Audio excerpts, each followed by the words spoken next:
अस्सलाम वालेकुम दोस्तों इस क्लास के अंदर हम बात करेंगे पिक टूल के बारे में कि पिक टूल का कोरल ड्रॉ के अंदर क्या काम है और इसे कैसे हम इस्तेमाल करते हैं इसका यूज़। तो पिक टूल जो है ये फर्स्ट नंबर पे हमारे पास जो स्टार्ट हो रहा है वो आपका पिक टूल ही है।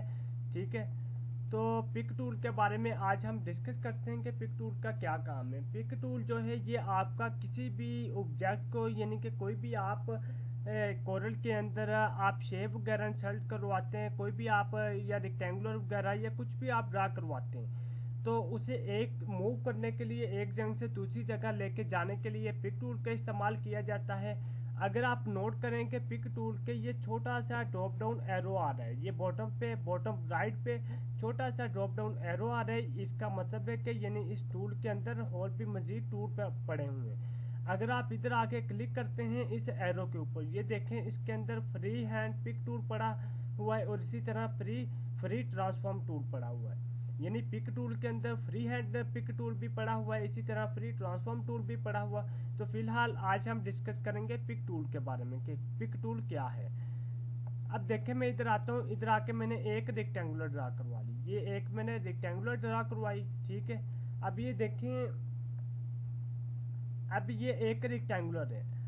अब अगर तो आप नोट करें, जैसे मैं रेक्टेंगुलर ड्रा करवाई, इधर आके आप मैं पिक टूल लेता हूँ, आप इसे पकड़ के मूव करवा सकते हैं। ये देखिए आप जिधर भी लेके जाना है आप इसे लेके जा सकते हैं।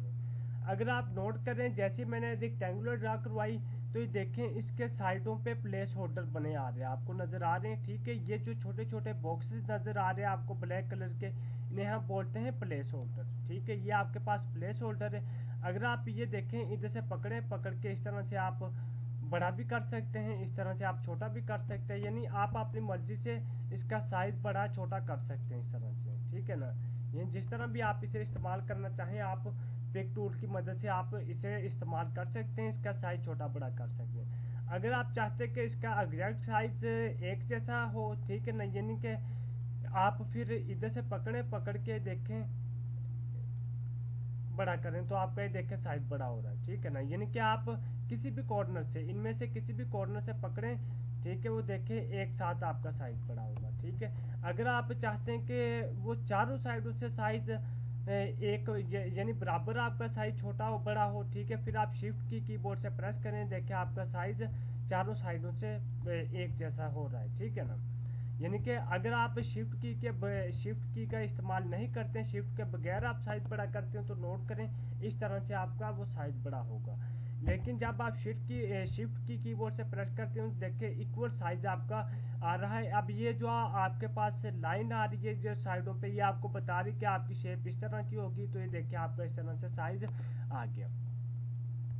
अच्छा दोस्तों, पिक टूल की मदद से मजीद इसके अंदर जो आप काम कर सकते हैं, अगर आप इधर यानी कि इसका मैंने साइज छोटा बड़ा किया, ठीक है ना, इसी तरह मैं इधर आता हूँ, ठीक है, साइड पे मैं फिलहाल इधर साइड पे आ जाता हूँ। ठीक है, इधर मैं आ गया हूँ। ठीक है, अब ये देखें इसका मैं साइज छोटा करता हूँ। अब देखें मजीद आप इसके अगर डुप्लीकेट से बनाना चाहते हैं तो आप इसके डुप्लीकेट भी बना सकते हैं। मजीद आप इसके अंदर जो भी छेड़छाड़ करना चाहते हैं आप कर सकते हैं। अगर आप इधर आके ये जो आपके पास सेंटर में ये जो आपके पास क्रॉस का निशान आ रहा है, अगर आप इस क्रॉस के निशान पे आके क्लिक करते हैं तो देखिए आपके जो इसके शेप चेंज हो जाती है, यानी कि जो प्लेस होल्डर थे वो आप प्लेस होल्डर नहीं रहे, वो आप रोटेशन में आ गए। अब देखें आप इसे पकड़ के आप जिस तरह भी इसे रोटेट करना चाहते हैं आप इस तरह रोटेट करवा सकते हैं। ठीक है, आप अपनी मर्जी से इस ऑब्जेक्ट को रेक्टेंगुलर को रोटेट करवा सकते हैं। आपने जिस तरह भी इसे रोटेट करवाना है, इस्तेमाल करना है, आप उसी तरह रोटेट करवा के इसे इस्तेमाल कर सकते हैं। तो ये है आपके पास प्लेस होल्डर्स का काम। ठीक है, तो इस तरह से आप इसका इस्तेमाल कर सकते हैं। इसके बाद व्यूवर्स आपके पास मूव टूल की जो है वो पोजीशन बार आ रही है, यानी कि इसकी प्रॉपर्टी बार आ रही है। तो प्रॉपर्टी बार में अगर आप नोट करें इधर आए, ठीक है, मैं इस वक्त पेज में आ जाता हूँ अपने, तो प्रॉपर्टी बार में मूव टूल की जो फर्स्ट नंबर पे हमारे पास आ रहे हैं पेज का साइज, यानी कि ये जो आपने पेज लिया आपने इसका साइज क्या लेना है। फिल वक्त इसका जो साइज आ रहा है वो लेटर साइज आ रहा है। ठीक है, यानी कि जो 8.5 बाई 11 इंच होता है इसी तरह यानी कि लेटर जो साइज़ है ये स्टैंडर्ड साइज़ इस्तेमाल किया जाता है मार्केट में। मार्केट में जो ज़्यादातर दोस्तों साइज़ इस्तेमाल होते हैं वो 3 इस्तेमाल होते हैं, लेटर, लीगल एंड A4। अब जो A4 साइज़ है वो सबसे ज़्यादा मार्केट में इस्तेमाल किया जाता है, यूज़फुल, और लेटर्स भी मार्केट में ज़्यादा इस्तेमाल किया जाता है, ठीक है। यानी कि स्टैंडर्ड 3 साइज़ इस्तेमाल किए जाते हैं जो कि मार्केट में आपके इस्तेमाल होते हैं, वो लेटर है, लीगल है एंड A4। अब ये लेटर आपका साइज़ आ रहा है 8.5 बाई 11 इंच, इसी तरह लीगल जो आपका होता है वो 8.5 बाई 14 इंच और आ रहा होता है, 8.5 बाई 14, यानी कि 8.5 इंच उसकी जो विड्थ होगी और 14 इंच उसकी हाइट होगी। इसी तरह लेटर में 8.5 इंच उसकी आ रही है, 8.5 इंच आ रही है आपके पास उसकी विड्थ, और इसी तरह 11.0 इंच आ रही है उसकी हाइट लेटर में। इसी तरह ये देखिए आपके पास लीगल भी आ रहा है, आप लीगल भी इधर से चूज कर सकते हैं। देखिए लीगल में आपका जो पेज का साइज है वो चेंज हो गया, ठीक है। इसी तरह ये आपके पास अगर आप बिजनेस कार्ड लेना चाहते हैं तो बिजनेस कार्ड के जो आप इसका 3.5 बाई 2 इंच होती है, यानी कि जो स्टैंडर्ड इसका साइज होता है, तो आप वो भी ले सकते हैं। इसी तरह ये आपके पास डिफरेंट आ रहे हैं, आप इनमें से जो सा भी साइज लेना चाहते हैं तो आप ले सकते हैं, ठीक है ना। बाय द वे अब ये मैंने बिजनेस कार्ड इधर से लिया हुआ है, ठीक है। फिलहाल मैं इधर आके लेटर ले लेता हूँ। इसके बाद अगर आप खुद से इधर साइज यानी इसका टाइप करना चाहते हैं, देना चाहते हैं, तो आप इसका साइज दे सकते हैं। जैसा कि मैं इधर आता हूँ, इधर आके इसका मैं साइज दे देता हूँ 10 इंच और 20, ठीक है ना। तो ये देखें आप जो पेज की मेरी चौड़ाई है वो 10 इंच होगी, इसी तरह जो पेज की हाइट है वो 20 इंचज होगी। तो इस तरह से आप ये देखें पेज की हाइट एंड विड्थ बढ़ा सकते हैं, ठीक है। इसी तरह अगर मैं उसे आके इधर कहता हूँ कि उसकी जो विड्थ है पेज की वो 15 इंच कर दे, तो ये देखिए आपके पेज की विड्थ जो है वो 15 इंच होगी और हाइट उसकी जो है वो 20 इंच है। तो इस तरह से आप पेज की हाइट एंड विड्थ अपनी मर्जी से भी रख सकते हैं, ठीक है ना। इसके बाद नेक्स्ट आपके पास आ जाती है पेज की ओरिएंटेशन, यानी कि आपका पेज पोर्ट्रेट होगा या लैंडस्केप होगा। जैसा कि ओरिएंटेशन के बारे में जो हमारी गुज़श्ता क्लास थी, जो लास्ट टाइम हमारी क्लास हुई थी, उसके अंदर भी ओरिएंटेशन के बारे में बात कर चुके हैं। मैंने आपको बताया था ओरिएंटेशन का इस्तेमाल। अब ये देखें इस वक्त मेरे पेज की जो हाइट है वो ज़्यादा है और विड्थ कम है, यानी कि मेरा पेज इस वक्त खड़ा हुआ है, ठीक है ना, यानी पोर्ट्रेट है। अगर मैं इधर आकर लैंडस्केप पे क्लिक करता हूँ तो इसकी हाइट कम होगी और इसकी जो विड्थ है वो बढ़ गई। अब ये मेरा जो पेज है वो यानी कि इसे हम लेटा हुआ कह सकते हैं। अब ये लेटा हुआ है, अब इसकी जो विड्थ है वो ज़्यादा हाइट कम है। तो ये आपके पास पोर्ट्रेट एंड लैंडस्केप आ जाती है, ठीक है ना। अगर आप नोट करें इधर, यानी कि अब उसकी जो चौड़ाई है पेज की वो 20 इंच आ रही है और पेज की हाइट वो 15 इंच आ रही है। अब जैसे मैं आके इधर पोर्ट्रेट पे क्लिक करता हूँ, देखें उसकी हाइट भी चेंज होगी, विड्थ भी, उसकी जो विड्थ थी पेज की चौड़ाई वो 15 इंच होगी और उसकी जो पेज की लंबाई थी वो 20 इंच होगी। इसके बाद नेक्स्ट आपके पास जो कमांड आ रही है वो ऑल पेजेस। अब ऑल पेजेस का क्या काम है, इसके जो है डिस्क्रिप्शन उन्होंने दिया हुआ है कि apply the page side to all pages in the document, कि अगर आप अपने पेज जो आपने लिया हुआ है, यानी कि उसको किसी भी पेज के ऊपर आप काम करते हैं, यानी कि आप किसी भी पेज की सेटिंग वगैरह चेंज करते हैं। मैं इधर आके एक और पेज ले लेता हूँ, ठीक है ना। मैं फॉर एग्जांपल 5 पेज इधर ले लेता हूँ। अब देखें मैं इधर आता हूँ, इधर आके मैं लैंडस्केप करता हूँ, तो ये देखें पेज 5 में सिर्फ मैंने पेज 5 को लैंडस्केप किया। अब देखें आप पेज 4 भी लैंडस्केप हुआ, पेज 3 भी हुआ, पेज 2 भी हुआ, पेज 1 भी हुआ। अब मैं पेज 1 पे आके मैं पोर्ट्रेट पे क्लिक करता हूँ। अब ये देखें पेज आपका 2 भी पोर्ट्रेट हो गया, 3 भी पोर्ट्रेट हो गया, 4 भी, 5 भी। यानी कि अगर आप मल्टीपल पेजेस, एक से ज़्यादा पेजेस आपने लिए, आप उनकी जो सेटिंग्स है वो एक ही रखना चाहते हैं सभी पेजेस की, तो आप इधर से आके उससे ऑल पेजेस पे आप क्लिक करेंगे। अगर आप चाहते हैं कि नहीं आपने हर पेज की अलग अलग सेटिंग रखनी है, फॉर एग्जांपल मैंने पेज 5 की जो पेज था वो लैंडस्केप रखना है, तो आप ऑल पेजेस पे नहीं क्लिक करेंगे बल्कि आप करंट पेजेस पे क्लिक करेंगे। अब करंट पेजेस का क्या काम है, apply the page side to the current page only, यानी कि ये जो आपका मौजूदा पेज है, जो आपने पेज ओपन किया हुआ है, सिर्फ इसी पेज की सेटिंग चेंज हो। आप इधर आए, इधर आके करंट पेज पे करें क्लिक। अब ये देखें मैं लैंडस्केप के ऊपर क्लिक करता हूँ। अब मैं पेज 1 के ऊपर आता हूँ। अब ये देखें पेज 1 जो है वो मेरा अभी भी पोर्ट्रेट आ रहा है, ठीक है ना। तो जो मेरा पेज 5 है वो लैंडस्केप हो गया। तो इस तरह से आप करंट पेज की कमांड जो है वो इस्तेमाल कर सकते हैं, ठीक है। इसके बाद नेक्स्ट आपके पास यूनिट्स आ जाते हैं। अब यूनिट्स क्या है, ये आपके मेजर ऑफ डॉक्यूमेंट्स हैं, यानी कि आपकी जो फाइल है ये इसको हम डॉक्यूमेंट बोलते हैं। ये जो आपने फाइल है जहाँ आप वर्किंग करते हैं इसको हम डॉक्यूमेंट बोलते हैं। इनकी जो मेजर्स होती हैं ये आप कैसे कंट्रोल करते हैं। अब ये देखें, इधर आप आए, इधर आके मैं इसका जो साइज है वो मैं फिल वक्त इधर आके मैं चूज कर लेता हूँ लेटर। अब देखें इधर आके मैं इंचेस पे ये इंचेस में आ रहा है, मैं कहता हूँ कि नहीं मुझे इंचेस में नहीं चाहिए, मुझे ये फीट में चाहिए, ठीक है ना। अब देखें उसकी जो थी वो सेटिंग चेंज होगी, वो अब आपको बता रहा है। अब देखें मैं इधर आता हूँ, आगे मैं उसे कहता हूँ कि मुझे जो 600 इंच ये चाहिए, ठीक है। और इसी तरह मैं कहता हूँ कि मुझे 600 इंच उसकी हाइट जो है विड्थ चाहिए, 500 इंच उसकी हाइट चाहिए, ठीक है ना। तो यानी कि वो आपको बता रहे हैं।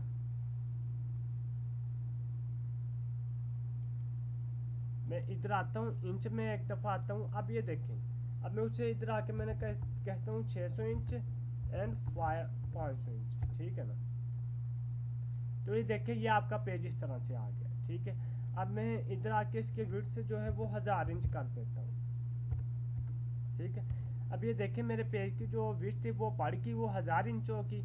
अब मैं इधर आता हूँ, इधर आके मैं इसकी चेंज करता हूँ पॉइंट्स में मैं फीट में करता हूँ। अब ये देखें वो बता रहे कि आपका 83.333 फीट आपका आ रहा है, यानी कि 1000 जो आपका इंचेज है वो 83.333 फीट बनता है।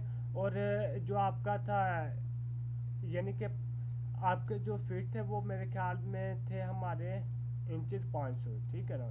यानी कि अगर हम इंचेस की बात करें वो 41.660 इंचेस बनते हैं आपके, ठीक, सॉरी 41.660 आपका फीट बनता है, ठीक है। तो इसी तरह से ये आपके पास मिलीमीटर भी आ रहा है, वो आपको बता रहे हैं कि 25,400 मिलीमीटर आपके बनते हैं विड्थ, और इसी तरह 12,700 उसकी आपकी हाइट बनती है, ठीक है। तो इसी तरह से आप ये आपके पास डिफरेंट आ रही है, बाय द वे आप इन्हें इस्तेमाल कर सकते हैं, ठीक है ना। बाय द वे नेक्स्ट हमारे पास जो कमांड आ रही है वो नच डिस्टेंस आ रहा है। अब नच डिस्टेंस का क्या काम है, अब देखें मैं इधर आता हूँ, इधर आके फिलहाल इसका जो साइज है वो मैं लेटर ही ले लेता हूँ, ठीक है।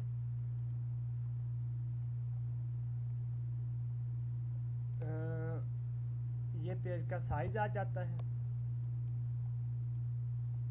ठीक है। अब देखें इधर आके मैंने एक रेक्टेंगुलर ली और इधर आके मैं रेक्टेंगुलर बॉक्स ये मैंने छोटा सा ड्रा करवा दिया। अब ये देखें आप अगर नोट करें तो ये आपके पास आ रहे हैं नच डिस्टेंस, ठीक है ना। अब जो आपकी नच डिस्टेंस की कमांड है ये बहुत ही ज़्यादा यूजफुल कमांड है, इसका बहुत ज़्यादा इस्तेमाल होता है, यानी कि ये आप अच्छे तरीके से समझिएगा। अब ये देखें बाज़ औक़ात जब आप बारीकी में काम करते हैं कोरल के अंदर तो छोटी छोटी जो मिस्टेक्स होती हैं वो आपको नज़र नहीं आती, लेकिन जब आप प्रिंट में लेके आते हैं, जब आप कढ़ाई वगैरह का काम करते हैं, लेकिन जब वो प्रिंट में आती है तो वो आपको नज़र आती है, ठीक है ना, बाद में। अब ये देखें मैं इधर आता हूँ, इधर आके मैं ये देखें इसे राइट साइड की तरफ मूव कर रहा हूँ, ये देखें आपका मूव हो रहा है लेकिन आपको नज़र नहीं आ रहा ये कितना मूव हो रहा है, ये 1 इंच हो रहा है, ठीक है ना। अब मैं इधर आता हूँ, इधर आके इसे मैं कर देता हूँ 3 फीट, ठीक है ना। अब मैं इसे क्या मैं कर देता हूँ 3 फीट। अब ये देखें अब मैं इसे इधर से जब मूव करता हूँ अब वो 3 फीट हुआ, ठीक है ना। सॉरी 3 फीट नहीं मैंने करना था, मैंने 3 इंच करना था, ठीक है ना। मैंने 3 इंच कर दिया। अब ये देखें अब मैं मूव करता हूँ उसे वो, अब अगर मैं ऊपर की जानब जाऊँगा ऊपर की जानब भी वो 3 इंच होगा, ठीक है ना, उसका डिस्टेंस। अगर मैं लेफ्ट जानब जाता हूँ लेफ्ट भी 3, अगर मैं बॉटम नीचे आता हूँ तो नीचे भी 3, और अगर मैं राइट साइड पे आता हूँ तो राइट साइड पे भी 3, ठीक है ना। तो यानी कि अब आपका डिस्टेंस वो आ रहा है वो 3 इंचेज आ रहा है। तो इस तरह से आप अपनी मर्जी से इसका जो डिस्टेंस है वो भी बढ़ा सकते हैं। इसके बाद नेक्स्ट आपके पास जो कमांड आती है वो आती है डुप्लीकेट डिस्टेंस। अब डुप्लीकेट डिस्टेंस का क्या काम है, अगर आप इसकी डुप्लीकेट से बनाना चाहते हैं, ठीक है ना, यानी कि अगर आप मैं इधर आता हूँ, इधर आके मैंने इसकी डुप्लीकेट बनाता हूँ। अब मैंने डुप्लीकेट ली, यानी कि आप इसका जो डिस्टेंस आया डुप्लीकेट का वो 0, यानी कि आपका एक एक्स एक्सिस होता है एक वाई एक्सिस होता है। मैं पहले आपको इधर आके एक्स एक्सिस और वाई एक्सिस समझाता हूँ। अगर आप इधर आके नोट कीजिएगा, यानी कि ये आपका एक्स एक्सिस आ रहा है, ये आपके पास वाई एक्सिस आ रहा है। अब देखें इसे मैं मूव कर रहा हूँ, ठीक है, इसे मैं लेफ्ट टू राइट मूव कर रहा हूँ, ये देखें आपका एक्स एक्सिस मूव हो रहा है। इसी तरह इसे मैं ऊपर की जानब लेके जाता हूँ, आपका वाई एक्सिस हो रहा है। अगर नीचे की जानब आता हूँ तो वाई एक्सिस हो रहा है, ठीक है ना। अगर लेफ्ट टू राइट करता हूँ या राइट टू लेफ्ट करता हूँ तो आपका एक्स एक्सिस हो जाता है, ठीक है। अब ये देखें, अब मेरे पास ये एक ऑब्जेक्ट है सिंपल, ठीक है। अब मैं इधर आता हूँ, इसकी मैं डुप्लीकेट लेना चाहता हूँ। लाइक मैं कहता हूँ 2 इंच मेरे पास एक्स एक्सिस आए और मेरे पास 5 इंच आए वाई एक्सिस, ठीक है। अब देखें मैं इधर आता हूँ, इधर आके इसकी मैं डुप्लीकेट ले लेता हूँ। डुप्लीकेट के लिए जो हम शॉर्टकट की इस्तेमाल की जाती है वो है Ctrl+T। अगर आप कीबोर्ड से Ctrl+T इस्तेमाल कर प्रेस करते हैं तो ये देखें आपके पास डुप्लीकेट होके आ गया, ठीक है।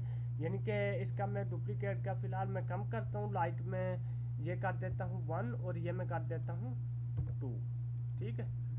अब ये देखें, अब इधर आके मैंने Ctrl+D कीबोर्ड से प्रेस किया तो अब ये देखें डुप्लीकेट हुआ। यानी कि इसका ये वाला जो लाइन आपके पास आ रही है, ठीक है ना, ये ऊपर तक ये आपके पास से 2 इंच गया, यानी कि आपका जो आ जाता है वाई एक्सिस, यानी कि ऊपर से नीचे से ऊपर आपका ये 2 इंच गया, ठीक है ना। और इसी तरह ये जो आपके पास लाइन आ रही है और ये जो आपके पास लाइन आ रही है, इन दोनों का जो दरमियानी गैप है, दरमियानी फासला, वो आपके पास 1 इंच आ जाता है, ठीक है ना। तो ये इस तरह से आप इन कमांड को इस्तेमाल कर सकते हैं, यूज कर सकते हैं, ठीक है। इसी तरह से अगर आप इनका फासला बढ़ाते हैं, मैं 2/8 आप कर देता हूँ लाइक 4, ठीक है ना। अब इसके आके मैं डुप्लीकेट लेता हूँ तो ये देखिए आप इस तरह से आएगी, ठीक है। अब आपने जितनी भी डुप्लीकेट इनकी लेनी होती है तो आप ले सकते हैं, ठीक है। अब मैं 1 इंच कर देता हूँ, इसे भी 1 इंच, ठीक है ना। अब ये देखें मैं डुप्लीकेट लेता हूँ, अब ये देखें जितनी बार मैं Ctrl+D प्रेस करता जाऊँगा उतनी ही डुप्लीकेट्स बनती जाएंगी, ठीक है ना। तो ये आप अपनी मर्जी से जितनी भी डुप्लीकेट्स बनाना चाहते हैं आप बना सकते हैं, बाय द वे, ठीक है ना। अच्छा, अब मजीद आप ये जो आपके पास पिक टूल आ जाता है, आप इसकी मदद से क्या काम कर सकते हैं। अगर आप इधर आए, इधर आके के ये आपके पास बटन आ जाता है छोटा सा, आप इधर आके यानी कि इधर आए, इधर आके क्लिक करें, ठीक है ना। ये देखें इस तरह से आपके पास शेप्स आ जाती है, ठीक है। अब ये देखें, अगर आप शिफ्ट की प्रेस करके इसका साइज बड़ा करते हैं, इसके डुप्लीकेट बनाना चाहते हैं, ठीक है ना, यानी कि अब Ctrl+D प्रेस करेंगे तो इस तरह से आपके पास डुप्लीकेट आ जाएगी। अब मैं क्या करता हूँ, मैंने प्लेस होल्डर से पकड़ के शिफ्ट की प्रेस की, अब इसकी मैं डुप्लीकेट इधर लेना चाहता हूँ तो मैं राइट क्लिक करके छोड़ दूंगा, ठीक है ना। अब आप मजीद इसकी जितनी भी डुप्लीकेट्स बनाना चाहते हैं आप राइट क्लिक करके छोड़ते जाएं, ठीक है ना।